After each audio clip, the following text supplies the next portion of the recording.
পহেলা জুলাই থেকে পে স্কেলের গেজেট জারি হওয়ার কথা ছিল এবং সেই গেজেটটা জারি হয়নি। আসলে জুন মাসেই গেজেটটা জারি হওয়ার কথা ছিল, বাট সেই গেজেটটা এখনো জারি হয়নি। পে স্কেলের গেজেট আসলে কবে এবং কতটা স্বস্তি পাবেন সরকারি চাকরিজীবীরা, পে স্কেলের গেজেটের উপরে সবকিছু নির্ভর করতেছে।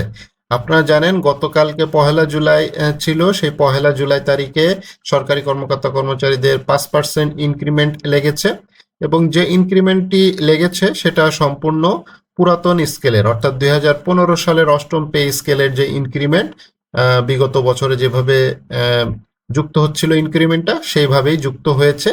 তো এটার কোনো পরিবর্তন হয় না, যার যেভাবে বেতন বাড়ার কথা ঠিক সেইভাবেই বেড়েছে এবং যারা শেষ ধাপে চলে গিয়েছে, স্কেলের যারা শেষ ধাপে চলে গিয়েছে তাদের আসলে কোনো টাকা পয়সা কিছুই বাড়ে নাই।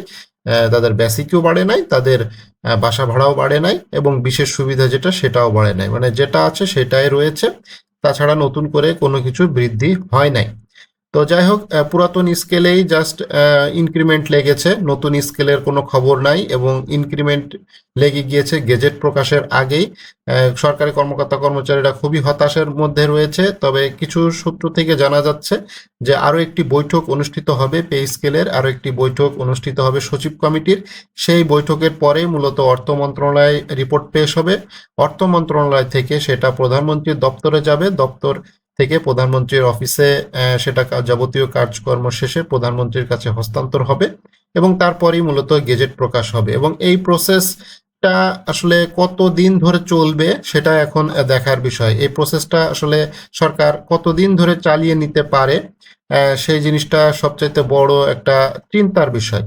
ঠিক আছে, তো দীর্ঘদিন পহেলা জুলাই থেকে নতুন বেতন কাঠামো কার্যকর হওয়ার কথা থাকলেও এখনো গেজেট প্রকাশ হয়নি। ফলে বেতন বাড়লেও সেই অর্থ কবে হাতে আসবে তা নিয়ে সরকারি চাকরিজীবীদের মধ্যে কৌতূহল অনিশ্চয়তা রয়ে গিয়েছে। তো এটা খুবই দুঃখজনক একটি ঘটনা। নতুন পে স্কেল শেষ পর্যন্ত কতটা স্বস্তি এনে দিবে তা নির্ভর করছে বাস্তবায়নের ধরন ও সময়সূচির উপরে। সময়সূচি তো বলেছে পহেলা জুলাই থেকে কার্যকর হবে। এখন পহেলা জুলাই তো আজকে যেহেতু 2 জুলাই অলরেডি কার্যকর হয়ে যাওয়ার কথা ছিল এবং এটা যত দেরি হবে সরকারকে তো ততটাই সমস্যা হবে, অর্থাৎ সরকারের তো একটা খরচ হবে। যত দেরি হবে সরকারকে একটা এরিয়ার বিল দিতে হবে সরকারি কর্মকর্তা কর্মচারীদের, কারণ ওই গেজেটে তো লেখা থাকবে পহেলা জুলাই থেকে, পহেলা জুলাই 2026 থেকে কার্যকর। তো যেহেতু যত দেরি হবে এটার বিল দিতে হবে, তো সেটা এখন দেখার বিষয়। তবে এই মাসের ভেতরেই যদি গেজেটটা হয়ে যায় এবং নতুন করে একটা যদি পে ফিক্সেশন হয়ে যায় তাহলে সেক্ষেত্রে আগস্টে বেতন পাওয়ার সম্ভাবনা রয়েছে। যদি এই মাসে গেজেট না হয় তাহলে আগস্ট মাসে হয়তো বেতন হবে না, মানে নতুন স্কেলে বেতন হবে না, পুরাতন স্কেলেই বেতন হবে। এখন সরকার কতটা আন্তরিক হবে, প্রধানমন্ত্রী কতটা আন্তরিক হবেন, সেই বিষয়ের উপরে সবকিছু নির্ভর করতেছে। তো নতুন বেতন কাঠামো অনুযায়ী 11 থেকে 20তম গ্রেডের কর্মকর্তা কর্মচারীদের সর্বোচ্চ 135% পর্যন্ত এবং প্রথম থেকে 10ম গ্রেডের কর্মকর্তাদের সর্বোচ্চ 100% পর্যন্ত বেতন বৃদ্ধি হতে পারে। তো এই জিনিসগুলা তো আপনারা সবই জানেন।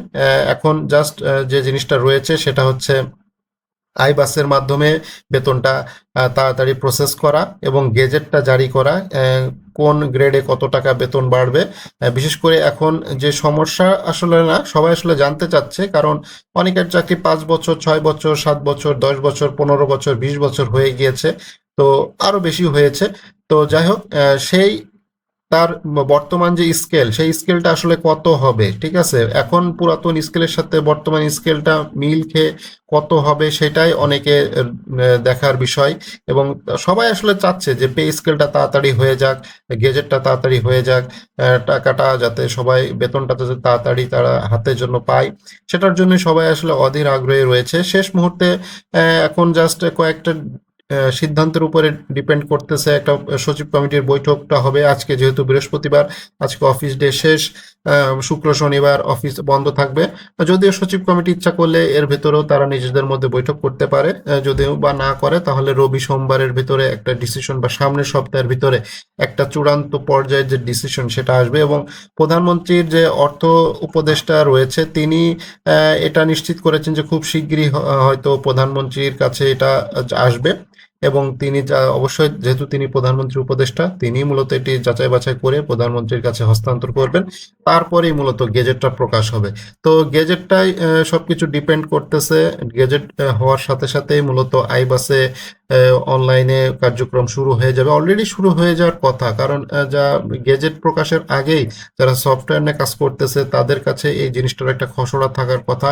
তারা এখানে তো লক্ষ লক্ষ কর্মচারী কর্মকর্তা রয়েছে, তো একদিনে তো এই জিনিসগুলো করা পসিবল না। আমার মনে হয় ভেতরে ভেতরে কাজ অলরেডি শুরু হয়ে গিয়েছে। প্রধানমন্ত্রীও বিষয়টা কম বেশি তিনি জানেন, জাস্ট একটা অনুমোদনের একটা অপেক্ষায় বা একটা ঘোষণার অপেক্ষায় রয়েছে। তো সেটা খুব তাড়াতাড়ি হবে ইনশাল্লাহ। তো দেখা যাক, খুব শিগগিরই নবম পে স্কেলের গেজেটটা প্রকাশ হবে, আশা করা যাচ্ছে 1 থেকে 2 সপ্তাহের ভেতরেই গেজেটটা প্রকাশ হয়ে যাবে।